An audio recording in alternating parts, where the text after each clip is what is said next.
undercard, and he's doing it stepping up 2 weight classes against Kyle Williams. Now, the one thing, Tim, you mentioned knockout percentages, and both fighters have over 30 fights as pros, only 9 knockouts between them, 3 for Kyle Williams.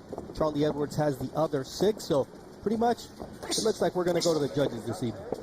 There's a possibility to go to the judges, but, you know, when I say they don't have knockout power, what I mean by that statement is that, you know, even if you see the punch coming, you can hurt a guy. You know, that's having real, raw knockout punching power.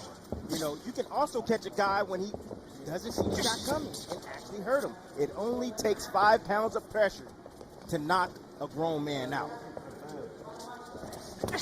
Kyle Williams, a former kickboxer, and you'll see a lot of that as part of the recurring theme this evening, as also Josh Taylor was a former kickboxer. His opponent, Apinun Konsong, was a former Muay Thai fighter. So a lot of these young fighters have that martial arts background as well. But Kyle Williams, he knows that the way to get to Charlie Edwards is to pressure. The interesting thing here will be how he does it in an intelligent manner. Yeah, I mean, you know, Williams, he seems to do a lot of good things inside the ring. He does things pretty well, but he does things at the wrong time and at the wrong distance. You know, sometimes I see him, he press when he don't have to press. You know, he steps back when he doesn't need to step back. But, you know, he overcompensates a lot with his offense because his lack of experience. Like you said, he's a kickboxer. You know, he's learning right now, still on the job.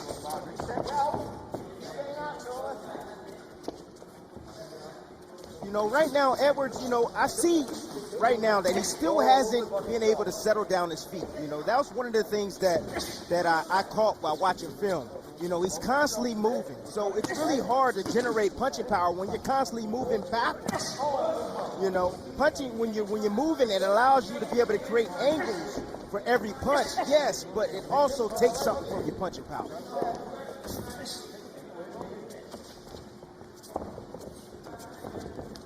Edwards, a former world champion, with black trumps trimmed in white, and Williams coming in with black trumps trimmed with gold. Both are wearing the white gloves, so not a lot of difference there. The other biggest difference is the tattoos on the body of Charlie Edwards, who's got several tattoos, as you can see.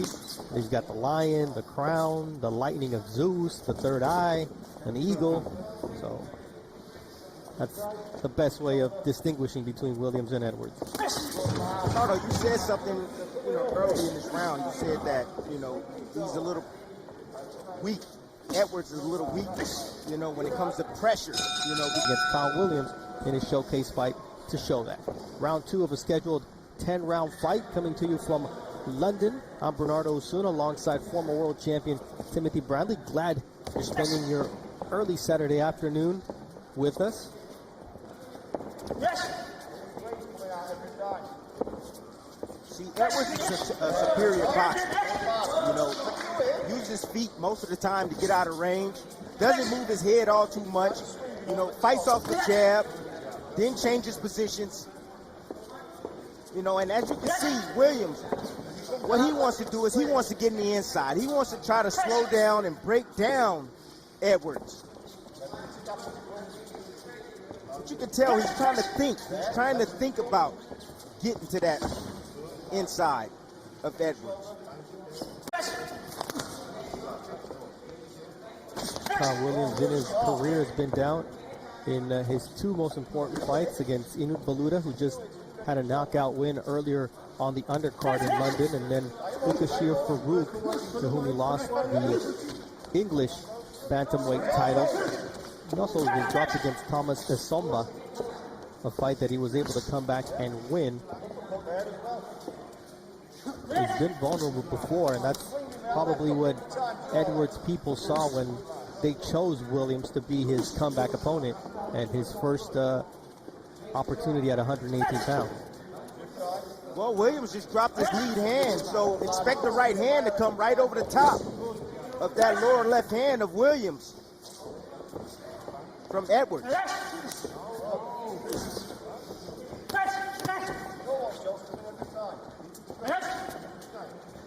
Williams looking to counter while he comes forward, which is kind of awkward, stretching out that jab, but unable to find Charlie Edwards.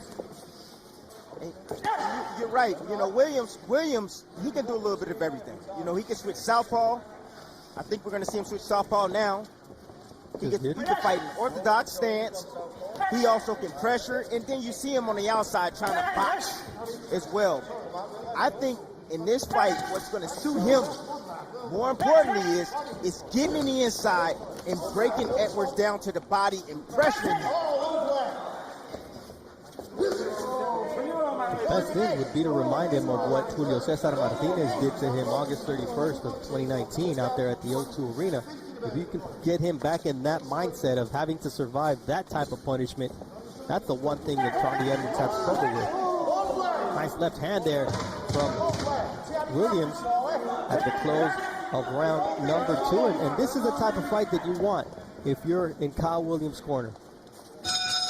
Down to skills and also will, you know, and Edwards, he does have some skills. I do see some holes in his defense. I do see some holes in his arsenal, you know, and that these guys can exploit. So, you know, he's going to have to be learning on his job, you know, if he wants to fight any of those champions in 118 pounds. I mean, I remember when we were at the broadcast of the Julio Cesar Martinez fight, we were, you know, making light of the fact that he was beating guys up in jail before getting this world title opportunity. I mean, when you look at Roman Gonzalez and Juan Francisco Estrada, who have been in the pound-for-pound conversation, and you look at Naoya Inoue, who's also in that pound-for-pound conversation, these are the type of guys that don't allow for those type of mistakes. And that's why tonight is a big test for Charlie Edwards to see where he is in reality, because we got to take into account he's got to be back psychologically from that loss, which was a battering. And that's why Williams, to me, is a get-well fight. But he's also got to prove that he can look spectacular, that he can look good and be on the top level. But because even he admitted, look, I'm not an elite fighter at 118 yet. I may be ranked, but I need to prove myself. Yeah, and he knows that he needs to test the water, and that's what he's doing tonight. And he didn't lose. It ended up being a no contest. So, you know, I don't know about psychological. Yeah, it was a no contest. I don't know about psychological that he's messed up. You know, I could just say that what I'm watching right now is that his transition, when he's in transition from offense to defense, Bernardo, he's not that great. He moves when he doesn't have to move. He moves a little bit too much. And so these guys like Inoue and Casimero and all that, they're going to be walking him down and trying to set him up for the big shot over the top. He got to learn how to operate at mid-range and also how to learn when to move and also when to fight. Well, Tim, you're getting soft on me now, because I do recall that night you said even if they counted to 100 after the first knockdown, you didn't think he was going to be able to continue and win this fight. So now all of a sudden you're like, it's not a loss. Yeah, on the record it says no contest, but he got beat that night. Hey, he got beat that night, Bernardo. Let's keep it real. He got a way out. He took it. Yeah. He took the way out, yes, but it was a foul. You cannot hit a man when he's on the ground. I agree. But, yeah, we saw the same thing, Bernardo.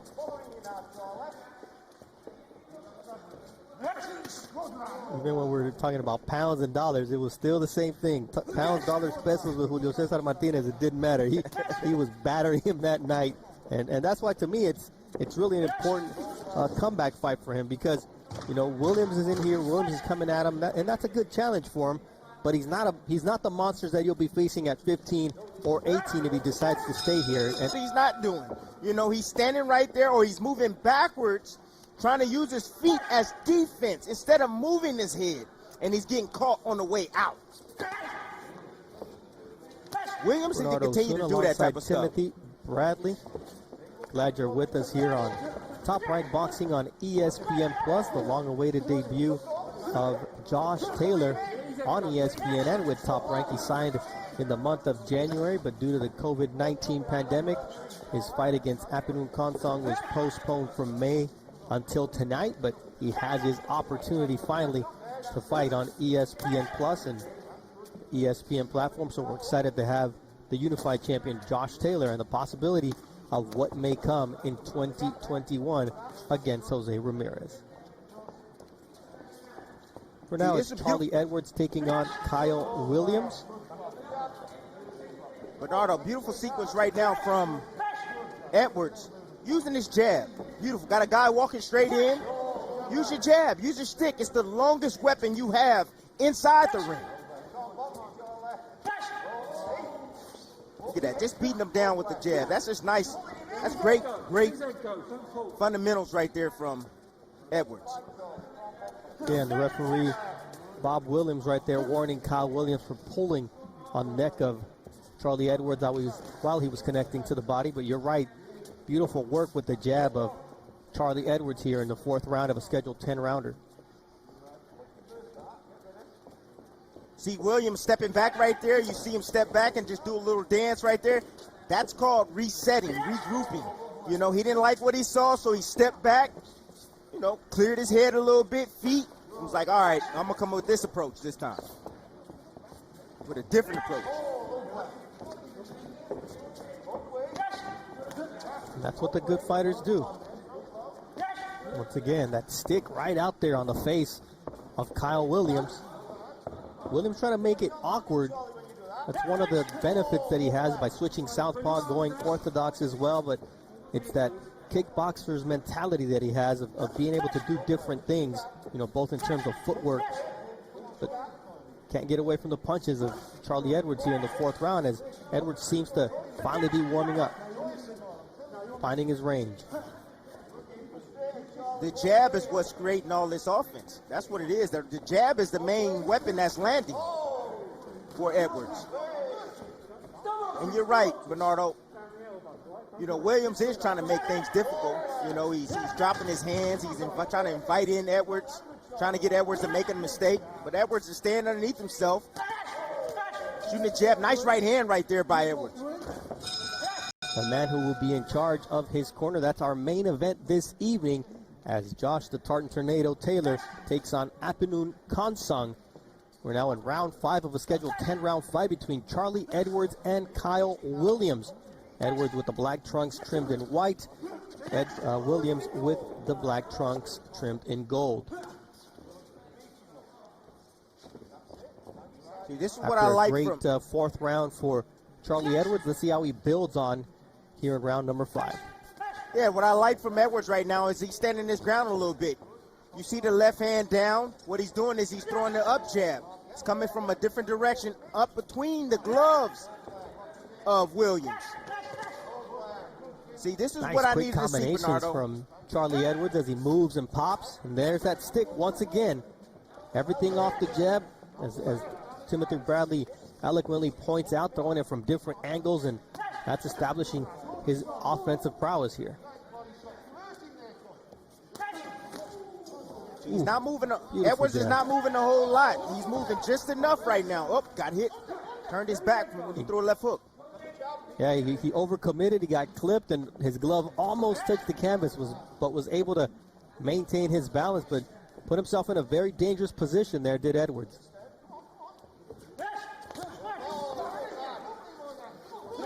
Williams is starting to find his range as well in terms of throwing those long looping shots that tend to catch Edwards right when he overcommits.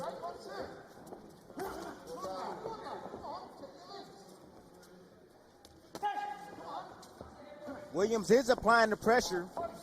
He's chasing a little bit. Edwards can set him up for a counter if he wants to. See, Edwards, that's not where he wants to be. He can't be on the ropes.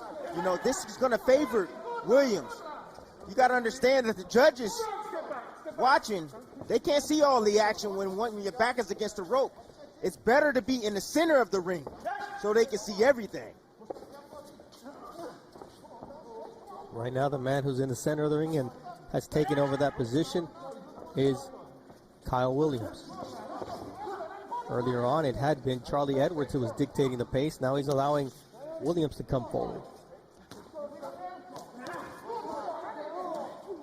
See, Bernardo, you see the left hand there from Williams in the southpaw stance.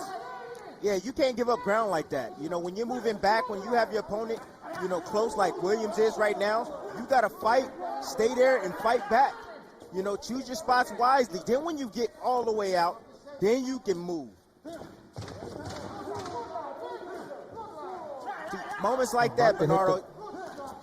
Moments like And we're that, about to Bernardo. hit the midway point of this fight, Tim, and it's going to be interesting. Starting the second half of this scheduled 10-rounder, Bernardo Osuna alongside Timothy Bradley, coming to you from York Hall in Bethnal Green, London.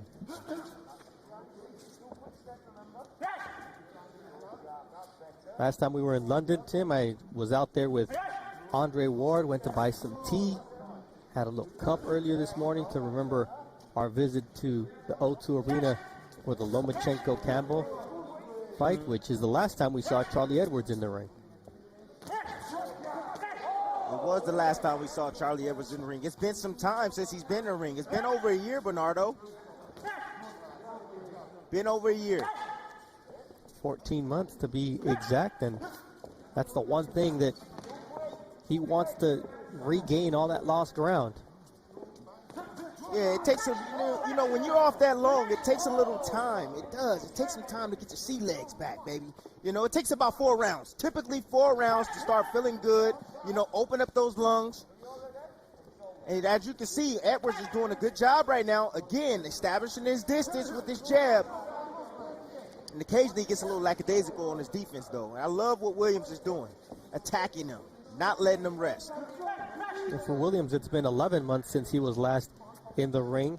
And you mentioned round 4, that was Edwards' best round, and it was all behind that stick jab, which he's going back to here in round number 6. When he sticks that jab out there, it's a completely different fight, and it favors Charlie Edwards.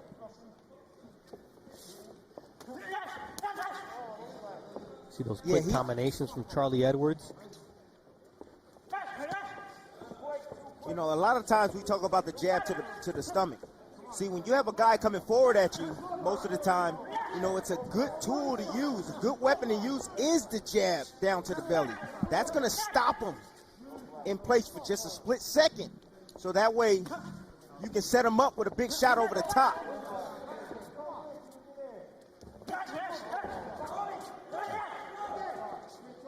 Edwards spins Williams out of the way. Williams just looking down at the ground, trying to catch an angle on Charlie Edwards, but Edwards too smart ball for that.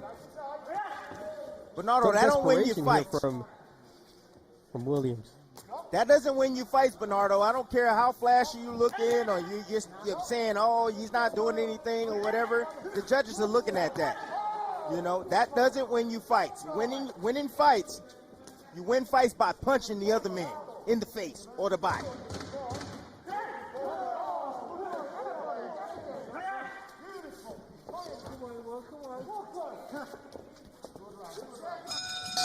Ahead, but still 4 to Bernardo, go. I can't wait to the Charlo fight, man. You know when I hear the Charlo brothers, I think of bad boys. What you gonna do? What you gonna do when the Charlos come for you? Man, those boys can fight, man. Those are complete professionals right there.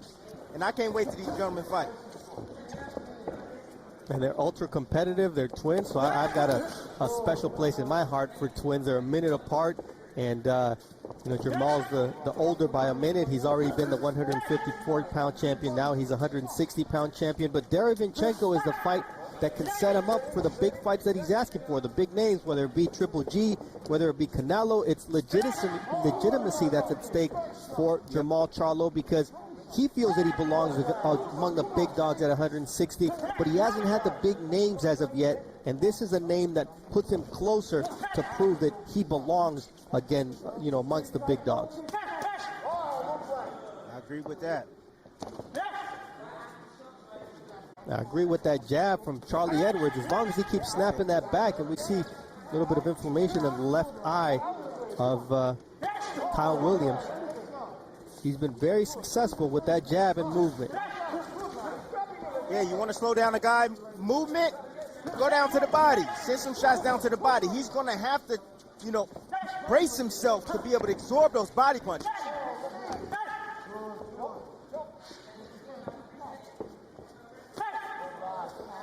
Charlie Edwards recently got engaged. He's also expecting a child in January, so he's going to be a father. He said all of that has helped me focus, be more motivated than ever. You know, as a boxer, Tim, you got to use any little bit of motivation that can get you over the hump and to the next level.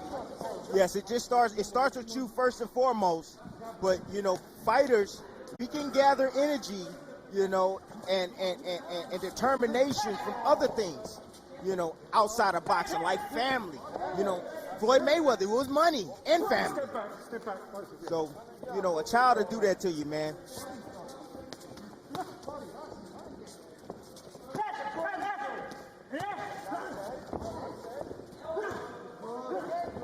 See that pressure and body work there from Williams. That only happens when Charlie Edwards allows him to pull forward.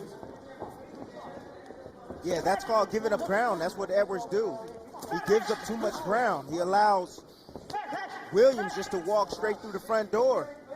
You know, you got to keep giving him something. Put something in his face. Don't allow him to. Don't step back and give up ground. Stand your ground.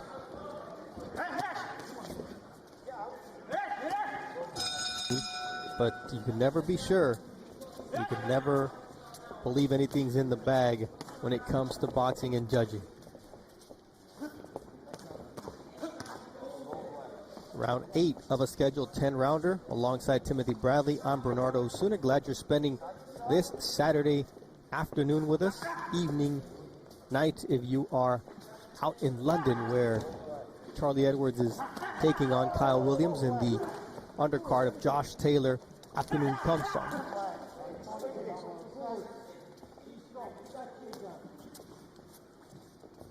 Edwards has a little pep in his step tonight, Tim.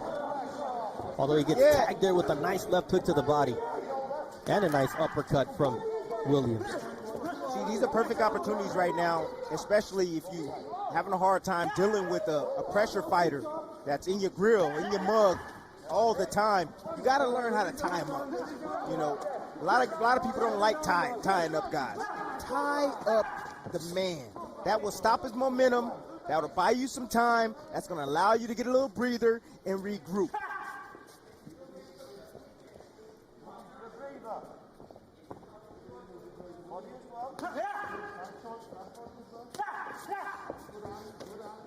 Williams just remembered he's got a jab too.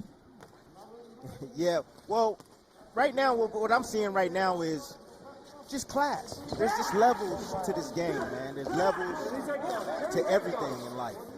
And Edwards is just showing that, you know, he's just a different class. He's above, you know, Williams as far as skill. He caught Williams coming in with a nice check left hook.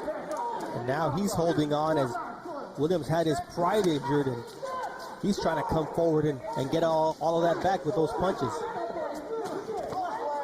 Nice counter left once again from Charlie Edwards. Just waiting for the moment when Williams opens up and he can catch him. See, Edwards is here because he wants to be here on the ropes. He's looking for the hook, like you said, Bernardo.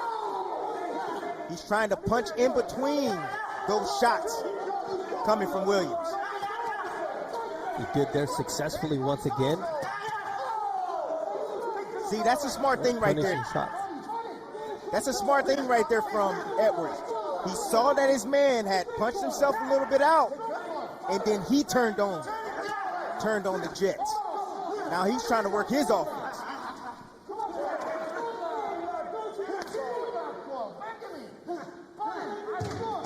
Give and take action here at the end of round number 8, taking place along the ropes. And Charlie Edwards once again has event later on this evening. WBA and IBF junior welterweight titles on the line for the Tartan Tornado against mandatory challenger from Thailand, and that'll be in just a few minutes. We're in round 9 of a scheduled 10-rounder. We saw the blood streaming from the mouth of Kyle Williams as he was heading back to his corner there in round number 9, and as he was coming back out, so that's got to be an issue for him, swallowing his own blood. It sure as heck don't triple taste jab good. from Charlie Edwards. Neither does that jab, Tim. No, you know, it's so funny because when you get hit with the jab, whatever you thought about doing, it just goes away. That's why the jab is so important, man. Seriously, I'll be in some fights and I'm like, okay, I'm gonna do this, and then boop, I get hit with the jab, and I'm like, what was I gonna do again? Yeah, it makes you reset. Yes, it does. Ooh, that was a beautiful right hand right there from Williams. He hurt Edwards with that right hand. Yeah, that's why Edwards is having a tie up here in round number 9. And if Williams sees that he hurt him, he can really do some more damage as Edwards continue to be on his bike and move laterally. But there he is, tying up, trying to recover physically from that shot. Ooh, there it is once again, a big right hand from Williams. Only 3 knockouts in his 13 professional fights, but he's got no problem trying to make it number 4 here against Charlie Edwards.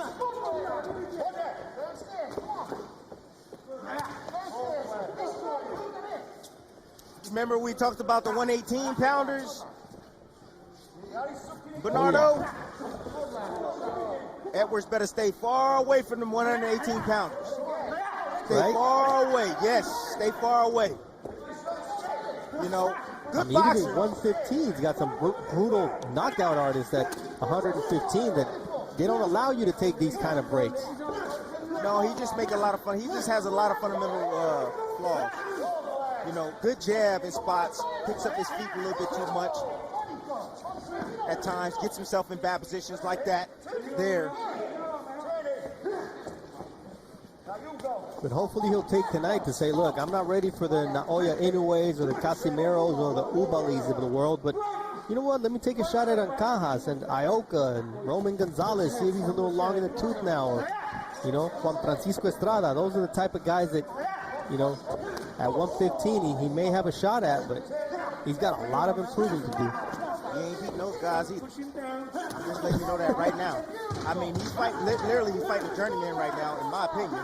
You know, and Williams is he's just fighting hard. That's all he's doing. He's just fighting.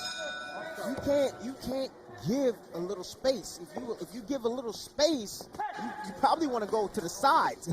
Exit out the side door. Don't go straight back, because then that allows your opponent just to extend with his hands, just as Edwards did in that sequence. And here, you know, Williams is just coming in, trying to finish the fight, trying to put an exclamation point on what he was able to do in round number 9. We'll see what kind of reaction Charlie Edwards has here.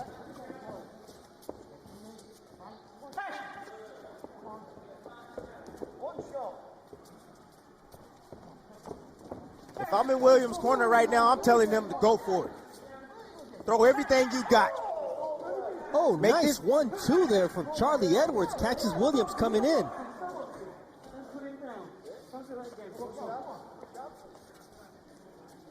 Edwards has the tools. He's got the intelligence. He's got the boxing IQ. It's just sometimes he takes a lot of time off in the round, and Williams tries to make him pay, but he gets caught coming in because he's so rudimentary. Yeah, rudimentary.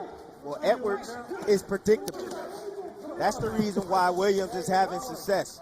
A lot of success at moments. He's just predictable. Jab, jab, jab, jab, right hand occasionally, jab, jab. Really no body work or anything. That's not hard to figure out. That's not hard to figure out. There it is, 1-2, quick. 1-2, buckle my shoe, move out the way, make my opponent go into the ropes.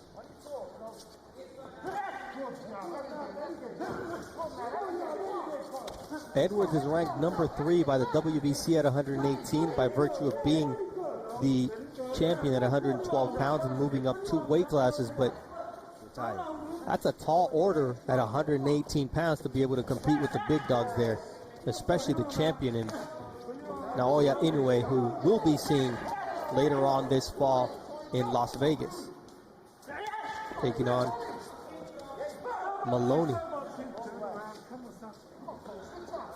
See, I like that sequence right there from Edwards. You know, worked a little bit, tied up, moved on the angle, tied up again, worked a little bit. That's what he needs to do. Ladies and gentlemen, after 10 rounds of boxing, our referee in charge, Bob Williams, scores this contest 99-91 for your winner, Charlie the Eagle Edwards.